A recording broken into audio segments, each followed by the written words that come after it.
In 1983, a middle-class woman carried out one of the most brutal acts of violence in Mexican history. Born in 1956 in the coastal city of Mazatlan, Sinaloa, Claudia grew up in a stable house with lots of brothers and sisters. She graduated with a bachelor's in business and commerce and was later crowned as Mazatlan's most beautiful woman. She got married to Alfredo Castaños, a handsome gentleman, and soon their family started growing. They had 3 children, Claudia Maria, Ana Belén, and little Alfredo, whom they raised in the Catholic faith. Claudia inherited a large sum of money after her parents' death. With that money, they moved to the rapidly developing city of Querétaro, near the capital of Mexico. There she opened an exclusive clothing store, and the children were enrolled in a Catholic private school linked to a big church in the city. Due to her devoted ways, Claudia was invited to teach catechism to the students. She accepted and started preparing kids between the ages of 9 and 12 for their first communion. At the school, she met a priest known as Father Ramon. He had blue eyes, he was tall and handsome, and had a great personality. Claudia fell in love with him immediately. Towards the end of the 1980s, the relationship between Claudia and her husband Alfredo started to fall apart. Mainly because of Claudia's emotional stability, it is also believed she was in love with Father Ramon, and because of that she wanted to leave Alfredo for good. According to friends of the family, Claudia and Alfredo still tried to save their marriage, mainly because of Alfredo's asking.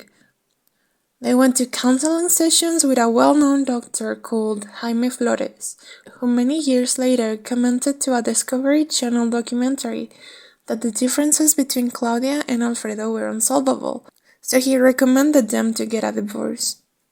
Claudia was becoming more and more unpredictable by the day. One day, while they were fighting in the middle of the night, she pushed Alfredo out of the house and left him there in the garden all night in just his underwear for the neighbors to look at. Shortly after she started her divorce process, and at the age of 33, Claudia started experiencing severe psychotic episodes in which she saw demons and angels all around her. The divorce process was lengthy because there was no strong ground for it to go through, and Alfredo didn't want to get divorced, and he didn't want to leave the children to Claudia, but he did move out of the house when Claudia asked him to. Alfredo kept fighting for his family and often visited the kids at school. That was the case on the 23rd of April in 1983, when he picked the children up from school after an event they had in the evening, and took them home. Upon seeing his ex-wife at the door, Alfredo gathered all his courage and asked her to go back together. But Claudia refused again. This caused Alfredo to confront her about her supposed relationship with Father Ramon, bad-mouthing him and asking for explanations. We don't know what he said exactly, but the argument ended with Claudia defending Father Ramon and telling Alfredo that he would regret what he had said. Then she shut the door in his face and took the children upstairs to tuck them into bed. After that, she went to sleep herself in the master bedroom. At around 4 in the morning, Claudia woke up with multiple voices shouting at her. Scared, she called her good friend Veronica and told her what the voices were saying to her. Things like, the city of Querétaro is nothing but a spirit, and Mazatlan disappeared, were things that she was hearing over and over again. Remember that Mazatlan is the city she was born in, and Querétaro is the city she was living in at the time. After hearing the nonsensical way Claudia was speaking, her friend Veronica told her to calm down, and promised that she would go there as soon as possible. Claudia hung up the phone and put on a pretty dress. Then she went down to the kitchen to retrieve 3 knives. Upstairs again, she woke her son Alfredo up. He was the youngest child. Claudia slowly pulled his left arm towards her. Then she started cutting it with one of the knives. She cut until the arm was completely severed from his little body. Awoken by her brother's screams, Claudia Maria, the oldest daughter, went into the room and begged her mother to stop. Claudia looked at her daughter with disoriented eyes as if she didn't know who she was. Then she left the knife she had used on the little Alfredo and quickly got a second knife, which she used to stab Claudia Maria 6 times.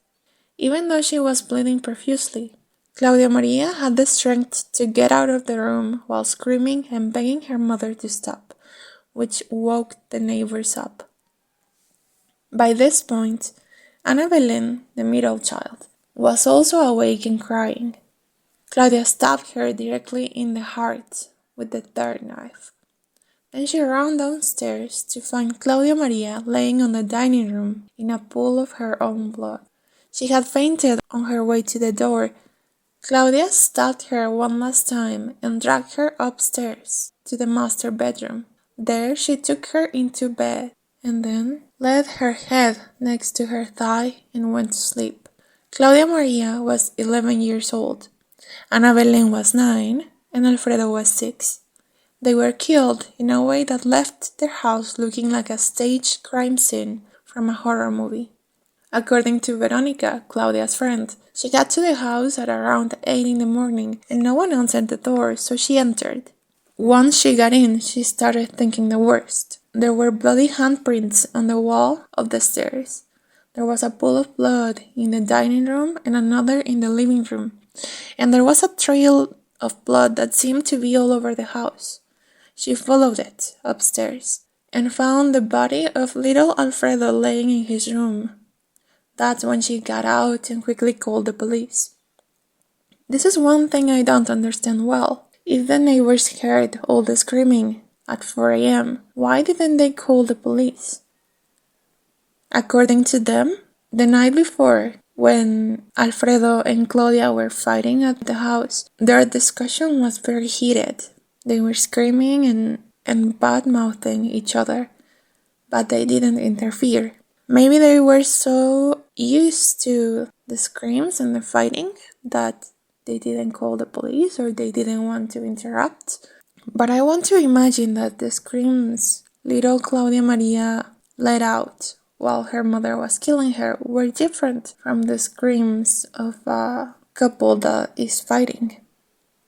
Anyway, the police got to the house and found Claudia sleeping next to one of her daughter's dead body. She was covered in blood, which at first made them think she was also dead. But when they saw she was still breathing and apparently unharmed, they woke her up. She was totally confused. She said her children were sleeping and that it was late. She asked everybody to get out because she had to hurry up and get breakfast ready. There were moments when her mind seemed to clear up a bit and she would burst out in crying and grief.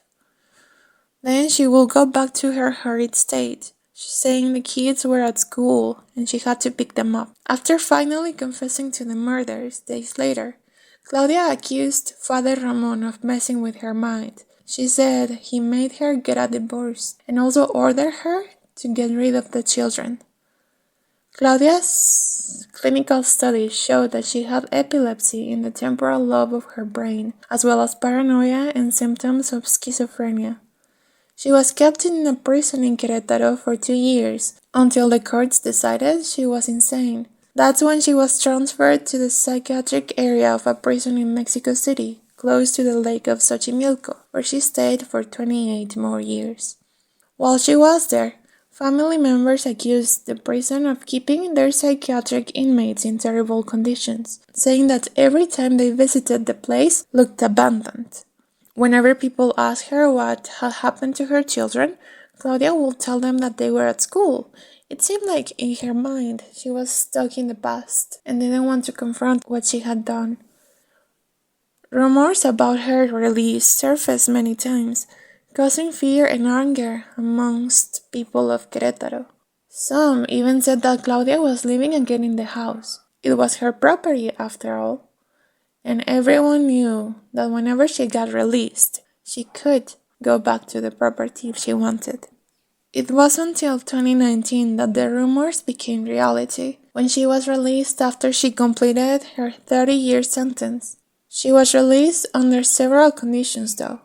The main one was that a family member had to take responsibility over her and that she had to be medicated for life. It is not public information who took her, but it is rumored that one of her nieces received her in her home and later sent her to a mental institution in Mexico City. Little is known regarding Father Ramon, other than he was sent to Spain on missionary work shortly after the killings. Claudia declared that Father Ramon was in love with her as much as she was in love with him, but he never commented on the case.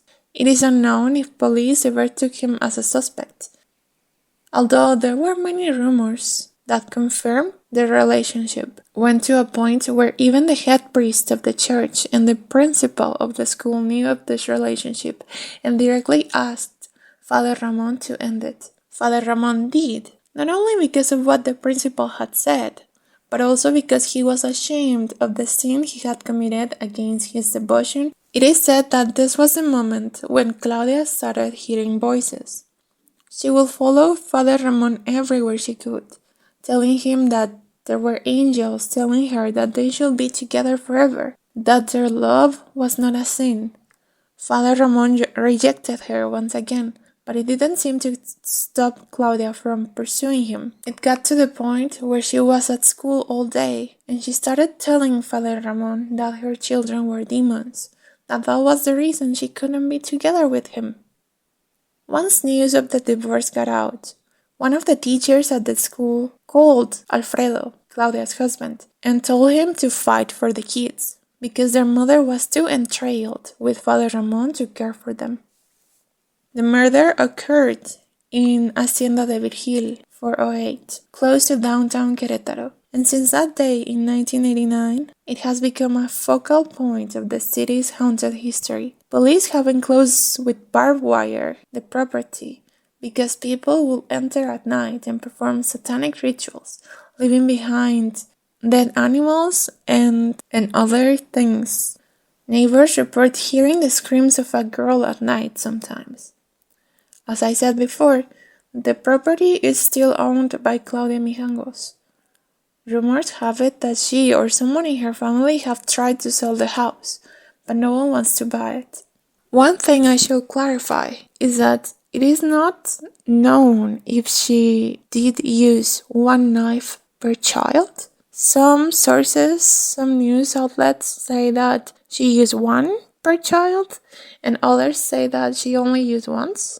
She only used one and she left the other two at a couch upstairs, but they were completely clean. She only used one. It is not known exactly.